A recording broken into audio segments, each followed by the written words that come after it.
সাজানো। এখানে অনেক সুন্দর সুন্দর আতর তিনি রেখেছেন, এগুলো আসলে তাদেরকে হাদিয়া দিতেন এবং তাদেরকে মেহমানদারি করাতেন। আসসালামু আলাইকুম ওয়া রাহমাতুল্লাহি ওয়া বারাকাতুহু। আলহামদুলিল্লাহ ওয়াসসালাতু ওয়াসসালামু আলা রাসূলিল্লাহ ওয়া আলা আলিহি ওয়া আসহাবিহি আজমাইন। সম্মানিত প্রিয় ভাই এবং বোনেরা, কাছে কিংবা দূরে যে যেখান থেকে দেখছেন, আজকে এই এশিয়া মহাদেশের অন্যতম কিংবদন্তি মুফাসসিরে কোরআন আল্লামা দিলওয়ার হোসেন সাঈদী রাহিমাহুল্লাহ, তার এই লাইব্রেরি আপনারা দেখছেন। আল্লাহ সুবহানাহু ওয়া তাআলা বলেন, ফাযাক্কির ফাইন্না যিকরা তানফাউল মুমিনিন।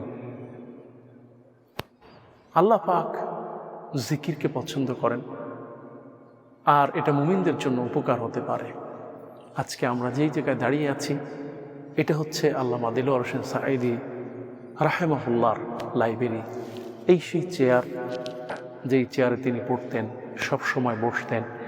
এখানে এসে তিনি গবেষণায় রত থাকতেন এবং কোনো মাহফিল থেকে আসার পরেই তিনি সর্বপ্রথম অজু করে এখানে 2 রাকাত সালাত আদায় করতেন। তারপরে তিনি এখানে বসতেন এবং পরিবারের কাছে সময় দিতেন। রব্বুল আলামিন কোরআনে কারীমের মধ্যে বলেছেন, কোরআনের ময়দানে এমন ভাবে তাফসীরকে নিয়ে এসেছেন, কোরআন বিল কোরআন, কোরআন দিয়ে কোরআনের তাফসীর করা এই বাংলাদেশের সর্বপ্রথম তিনি ব্যাপকভাবে ছড়িয়ে দিয়েছেন। আমরা যদি ডান দিকে দেখি তাহলে দেখব এই সেলফটা সব তাফসীর, এখানে লেখা আছে তাফসীর। তার মানে তার ডান হাতে সবসময় তাফসীর থাকতো। শুরুতেই যেন তিনি দাঁড়ালেই তাফসীর হাতে পান। এখানে আমরা দেখতে পাচ্ছি তাফসীরে কুরতুবী একেবারে বাম পাশে, তারপরে আমরা দেখতে পাচ্ছি ফখরুর রাজি, তারপরে ইরাবুল কোরআনুল কারীম, তারপরে আমরা দেখতে পাচ্ছি তাফসীর ইবনে কাসির, তারপরে দেখতে পাচ্ছি আদওয়াউল বায়ান, তারপরে দেখতে পাচ্ছি তাফসীর আল কাসেমি, তারপরে দেখতে পাচ্ছি তাফহিমুল কোরআন, তারপরে দেখতে পাচ্ছি তাফসীরুল কাশশাফ, তারপরে দেখতে পাচ্ছি তাফসীর আল বাইদাউই। এমনি করে অসংখ্য তাফসীর এই জায়গায় আছে।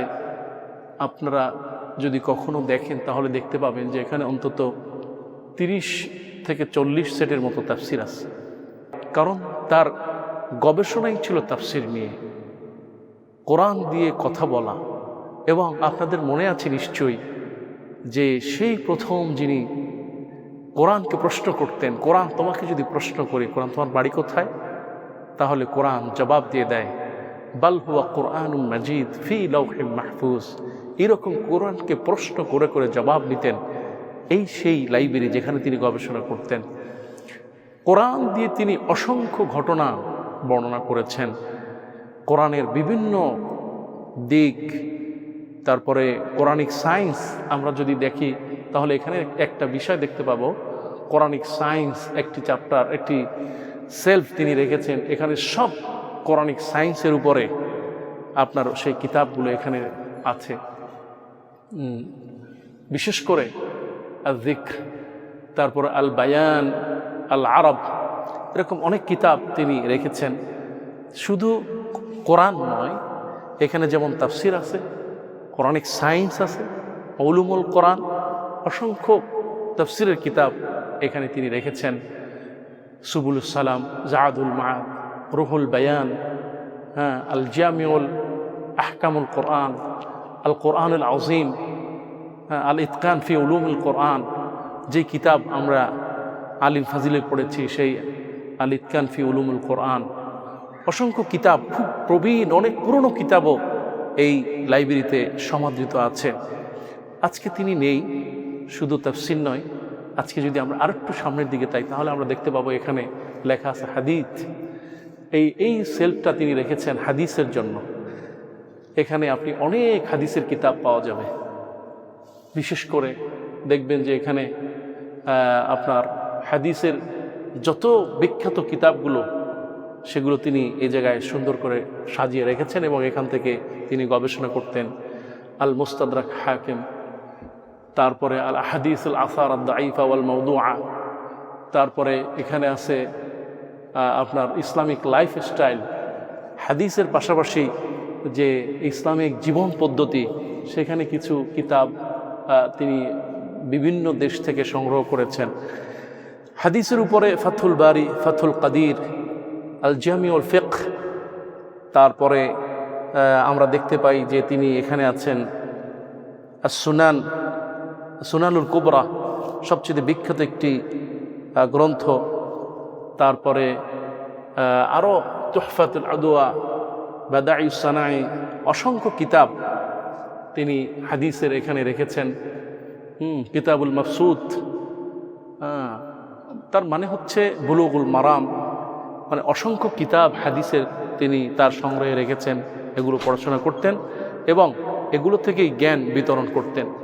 আমরা যদি আরেকটু তাকাই তাহলে আমরা দেখতে পাবো এই পাশেও তিনি হাদিসের অনেক কিতাব রেখেছেন, বিশেষ করে সুনানে তিরমিজি, তারপরে সুনান ইবনে মাজা, সুনানে নাসাই, তারপরে আমরা দেখতে পাই মুয়াত্তা ইমাম মালিক, তারপরে তিনি এপাশে রেখেছেন সাহি আল বুখারি, সাহি আল মুসলিম, তারপরে তিনি এখানে রেখেছেন তাফহিমুল আহাদিস, অনেক বিখ্যাত একটি কিতাব এখানে রেখেছেন তিনি। তারপরে আমরা এখানে যদি দেখতে পাই অনেক ফতোয়ার কিতাব তিনি এখানে রেখেছেন, একটি লাইনই করেছেন এ জায়গায়। তারপরে আমরা মাশা আল্লাহ, আল্লাহু আকবার, আমরা যে কিতাবটা আলিম ফাজিলে পড়তাম, মিশকাতুল মাসাবিহ, আমি মিশর থেকে আসার সময় আরবিটা নিয়ে এসেছিলাম, কিন্তু দেখা যাচ্ছে শায়েখের লাইব্রেরিতে 3 খণ্ডই আছে, মিশকাতুল মাসাবিহ 1, 2, 3, তৃতীয় খণ্ডই তিনি আছেন। তারপর কিতাবুল মাওদুআত,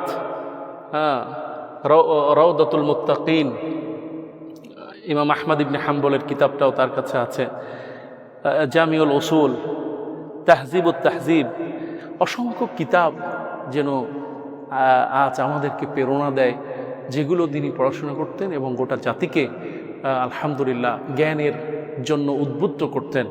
এজন্যই তিনি হচ্ছেন, বিশেষ করে আমরা যখন দেখি তার তাফসির, তখন তার ভিতরে যেমন থাকে কোরআন, তেমন থাকে হাদিস, তেমন থাকে আল ইসাবা, সাহাবীদের জীবনাবলী।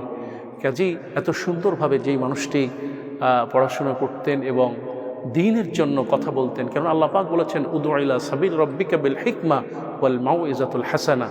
তিনি সুন্দরভাবে মানুষকে ডাকতেন, শুধু ডাকতেন না, এখানে অনেক আল্লাহওয়ালারা আসতেন, বিভিন্ন পীর মাশায়েখ, যারা ইসলামপন্থী, যারা ইসলামকে ভালোবাসেন সাহি, এবং শুধু দেশে না বিদেশে আরব দেশের অনেক মেহমান এই জায়গাতে, এই লাইব্রেরিতে এসেছেন।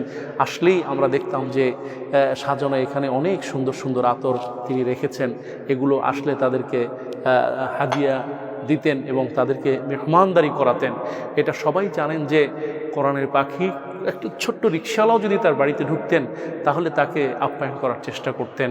এজন্য মান তাওয়াদুলিল্লাহ ফারাফা আলিল্লাহ, কেউ যদি আপনার বিনয়ী হয়ে যায় আল্লাহ তার মর্যাদা বাড়িয়ে দেন। এ কারণেই হয়তো আল্লাহ পাক তার মর্যাদা এত বাড়িয়ে দিয়েছেন। সেই পুরনো কম্পিউটার আপনারা দেখছেন যে যখন বাংলাদেশের প্রথম কম্পিউটারের সূচনা, সেই কম্পিউটার এখানে তিনি ব্যবহার করতেন। একটা যেই ফোনটা তিনি ব্যবহার করতেন সেই আপনার পুরনো সেই সেট আপনারা দেখছেন, এই টেলিফোনটা তিনি ব্যবহার করতেন। তার হাতের লেখা সেই ছোট ছোট ডায়েরিগুলো আজও এখানে আছে, যে ছোট ছোট ডায়েরিগুলো। তারপর তিনি ছোট ছোট যে বইগুলো পড়তেন, উর্দু বইগুলো, এখানে অনেক উর্দু বই আমি দেখতে পেলাম। বিশেষ করে তার একটা ফাইল থাকতো, সেই ফাইলগুলো এখানে আছে। তার নিজের হাতের লেখা অনেক কিছু এই লাইব্রেরিতে আছে, এবং সবসময় তিনি যে কোরআনটা পড়তেন সাথে রাখতেন, সেই কোরআনটা আজকে এখানে আছে, এবং সেই কোরআনের উপরে তার নামটা লেখা আছে মাওলানা দিলওয়ার হোসেন সাঈদী। আজকে তিনি রাহিমাহুল্লাহ, এই কোরআন তিনি পড়তেন, এটা সবসময় সাথে রাখতেন। এই কোরআন নিয়েই তিনি বিভিন্ন জায়গায় তাফসীর করতেন। বিভিন্ন জায়গায় থেকে তিনি অনেক হাদিয়া পেয়েছেন, সম্মাননা পেয়েছেন। আপনারা যদি দেখেন এগুলো সব তার সম্মাননা। এর পাশে আছে অনেক স্মৃতিস্মারক বিভিন্ন জায়গা থেকে দিয়েছেন। শুধু তাই না, আপনারা যদি দেখেন যে এই পাশে যেমন উপরের স্মারকগুলো রাখা আছে, শুধু স্মারক বিভিন্ন দেশ থেকে তাকে দিয়েছে, বিভিন্ন সংগঠন দিয়েছে, বিভিন্ন ব্যাংক দিয়েছে। সবাই তাকে ভালোবেসেই এগুলো দিয়েছে। আপনি যদি দেখেন, শুধু তাই না, উনি একজন সচেতন ছিলেন, পত্রিকা পড়তেন। তার সকালবেলা উঠে কোরআন তেলাওয়াতের পরে সবচেয়ে একটা বড় কাজ ছিল পত্রিকা পড়া, কারণ দুনিয়াবি জ্ঞান কি হয় তিনি সেগুলো রাখতেন। এই যে আপনার পত্রিকাগুলো পড়তেন, এগুলো তার বাংলা বই। সম্মানিত ভাইরা আমার, শুধু তাই না, বিভিন্ন জায়গা থেকে তিনি অনেক স্মারক পেয়েছেন, যেগুলো আমরা এই ডান পাশে পুরো দিকে সাজানো। এবং আমরা যদি তাকাই বাম দিকে, যদি আমরা দেখি, তার অন্তত 57টা বই এখানে সাজানো আছে। 57টা বই এই জায়গায় সাজানো আছে, যেগুলো তার নিজ হাতে লেখা। এবং তাকে এই লেখাগুলো যিনি অনুলিপি করতেন, আব্দুস সালাম মিতুন রাহিমাহুল্লাহ, তিনি ইন্তেকাল করেছেন। এই বইগুলো সব জায়গায় ছড়িয়ে পড়ুক, তার কথাগুলো ছড়িয়ে পড়ুক। মাননীয় সংসদ সদস্য হিসেবে বিভিন্ন জায়গায় আলহামদুলিল্লাহ অনেক সম্মানিত মানুষ তিনি। আল্লাহ পাক তাকে দুনিয়ায় যেমন সম্মান দিয়ে, আল্লাহ পাক যেন আখিরাতেও তাকে তেমনি করে সম্মানিত করে জান্নাতের মেহমান হিসেবে কবুল করুন। সম্মানিত দিনী ভাই এবং বোনেরা, যে যেখান থেকে এতক্ষণ এই লাইব্রেরিটা দেখলেন, জীবনের শ্রেষ্ঠ সময়গুলো যে লাইব্রেরিতে কাটিয়েছে, কোরআনের পাখি তিনি আমাদের মাঝে নেই। আমরা তার কথা, তার চলন, তার বলন, তার সব কিছুই যেন ছিল লিওয়াজহিল্লাহ, আল্লাহর সন্তুষ্টির জন্য। কাজে আমরা যা করব দুনিয়ায় সবটাই যেন আল্লাহর সন্তুষ্টির জন্য করি, কেননা আমাদের সর্বশেষ ডেস্টিনেশন হলো আল্লাহর সন্তুষ্ট। দুনিয়াতে আল্লাহ পাকের মহব্বত আর ভালোবাসা যেন আমরা চলতে পারি, আমরা যেন সুন্নাহকে অবহেলা না করি, আমরা যেন রসুলের আদর্শে, রসুলের সুন্নায় উদ্ভাসিত হয়ে এইরকম করে নবীন, সিদ্দিকিন, শুহাদায়ে সালিহিন তাদের মতো জীবন কাটাতে পারি। আল্লাহ পাক তৌফিক দান করুক। আর বিশেষ করে কোরআনের পাখি যেই খেদমত করে গিয়েছেন, ওয়াতাসিমু বিহাবলিল্লাহি জামিয়া, ঐক্যের জন্য যেমন খেদমত করেছেন, তাআওয়ানু আলাল বিররি ওয়াত তাকওয়া ওয়া লা তাআওয়ানু আলাল ইসমি ওয়াল উদওয়ান, মানুষকে আপনার মানুষের জন্য যে কাজ করে গিয়েছেন ভালোর জন্য, উখরিজাত লিন্নাস, কল্যাণের জন্য, সেগুলো যেন আমরা স্মরণে রাখতে পারি। তিনি যে আদর্শ একজন পিতা ছিলেন, তিনি যেন আমরা যেন একজন আদর্শ পিতা হতে পারি। তিনি একজন আদর্শ সংগঠক ছিলেন, আমরা যেন একজন সংগঠন হতে পারি।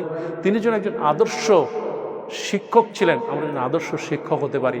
তিনি যেভাবে আদর্শ একজন নাগরিক ছিলেন, তিনি যেভাবে একজন আদর্শ ওয়ায়েদ ছিলেন, সেভাবে যেন আমরা জাতিকে ঐক্যবদ্ধ করার ক্ষেত্রে আদর্শ মানুষ হিসেবে যেন আমরা সমাজে আল্লাহর কাছে এইটুকু সাহায্য চাই, আদর্শ মানুষ হিসেবে আল্লাহ যেন আমাদেরকে কবুল করেন। আর এই যে কোরআনের পাখি এত বিশাল পৃথিবীতে ছোট্ট জীবনে এত খেদমত করে গেলেন, আল্লাহ পাক যেন তার কথা, তার কাজ, তার সব আমল যেন অবতাবু ইলাইহিল ওয়াসিলা, পরকালে জান্নাতের জন্য ওসিলা বানিয়ে দিন। আল্লাহ আমাদের সবাইকে কবুল করুন, আমিন। আসসালামু আলাইকুম ওয়া রাহমাতুল্লাহি ওয়া বারাকাতুহু।